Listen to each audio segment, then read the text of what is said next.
¿Qué pasa cuando una institución siente que ha perdido su esencia, su sabor? Hoy vamos a analizar el ensayo de Dairon Guillén Jiménez, que tiene un título muy potente: La sal se ha desvanecido. Es una reflexión muy directa, muy contundente, sobre la Iglesia Baptista en Cuba. De hecho, el autor arranca con una afirmación que ya, desde el principio, marca el tono de todo lo que vamos a ver. El autor, la verdad, no se anda con rodeos. Se empieza directamente con esta frase, que establece un tono de urgencia, casi de alarma. No es una crítica en el aire, no. Para él es una realidad, algo palpable que está afectando a su propia comunidad de fe. Y aquí está la pregunta clave, el centro de todo el ensayo. ¿Qué quiere decir con eso de que la sal se ha desvanecido?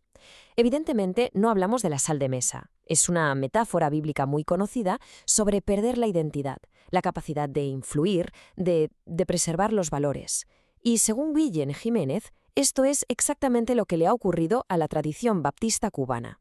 Para poder entender la crítica que hace el autor al presente, lo primero que hace es llevarnos al pasado. Sostiene que la clave de muchos de los problemas actuales está precisamente en una historia que, según él, o se ha ignorado o directamente se ha ocultado. El autor afirma que los orígenes de los baptistas en Cuba son reformados, o sea, una rama del protestantismo con un fuerte énfasis en la soberanía de Dios y en la autoridad de las Escrituras. Señala directamente al fundador, Alberto J. Díaz, y a un hecho que para él es muy revelador, que Díaz acabó sus días alejado de la misma denominación que él había fundado.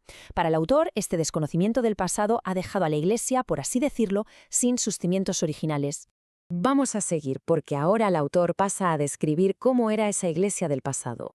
Pinta un cuadro muy concreto, con unas características muy definidas, que va a contrastar, y mucho, con su visión de la iglesia actual. Aquí el contraste es clarísimo, salta a la vista. Según el autor, se ha pasado de un culto que él describe como solemne, reverente, centrado en himnos tradicionales de himnario, a uno dominado por lo que él llama emocionalismo, o sea, con manifestaciones muy externas como danzas, aplausos, gritos. Es un cambio radical, del recogimiento a la extroversión total.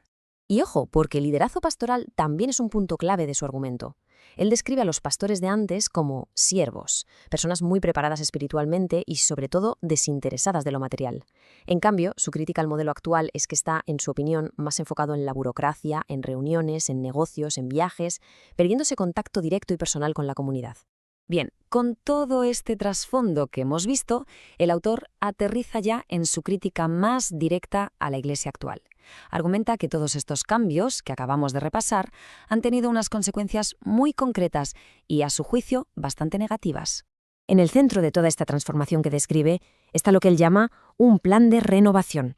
Los objetivos, la verdad, sonaban muy bien. Se trataba de mejorar, de alcanzar a más gente, de producir cristianos de calidad superior, dejando atrás lo que se veía como un sistema anticuado, rígido. En teoría, todo perfecto, ¿verdad? Pues bueno, para el autor esto ha sido un fracaso rotundo. Sostiene que no es que no se cumplieran los objetivos, sino que la cosa fue a peor. Dice que esa supuesta libertad litúrgica se convirtió en libertinaje y que, irónicamente, el nuevo sistema acabó siendo igual de legalista y tradicionalista que el anterior, pero simplemente con otras reglas. A pesar de tener, en teoría, más recursos que nunca, más tecnología, más gente preparada, el autor observa una única y devastadora tendencia: un declive generalizado, tanto moral como espiritual. Y esto, para él, no es solo una sensación, señala problemas muy visibles, muy concretos, que según su testimonio ahora son más frecuentes que antes: divorcios, divisiones entre iglesias, escándalos que involucran a líderes. Para él, todos estos son los síntomas de una enfermedad mucho más profunda. Vale, ante este diagnóstico tan sombrío, ¿cuál es la solución que propone el autor? Porque no se queda solo en la crítica, también ofrece una receta, una llamada a la acción muy, muy clara. Y aquí la tenemos. Su conclusión es esta: un llamado a pararse, a mirar atrás y a regresar a las sendas antiguas. Para él no se trata de nostalgia, para nada. Es una propuesta de reforma, pero basada en recuperar esa identidad histórica y teológica que, según él, se ha perdido por el camino.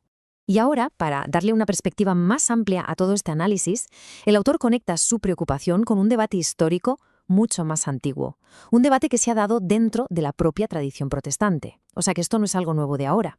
Para ilustrarlo, termina su ensayo con una cita de Charles Spurgeon, un predicador baptista importantísimo del siglo XIX. Y la verdad es que las palabras de Spurgeon suenan sorprendentemente actuales, advirtiendo sobre una nueva forma de fe que se estaba alejando de sus raíces. Y esto es fascinante, porque si desglosamos la crítica de Spurgeon, vemos exactamente los mismos temas: el abandono de doctrinas que eran centrales, una decadencia en la vida espiritual y la adopción de prácticas del mundo del entretenimiento. Los paralelismos con lo que denuncia Guillem Jiménez sobre la iglesia cubana de hoy son evidentes. Así que terminamos con esta pregunta, que nos deja pensando.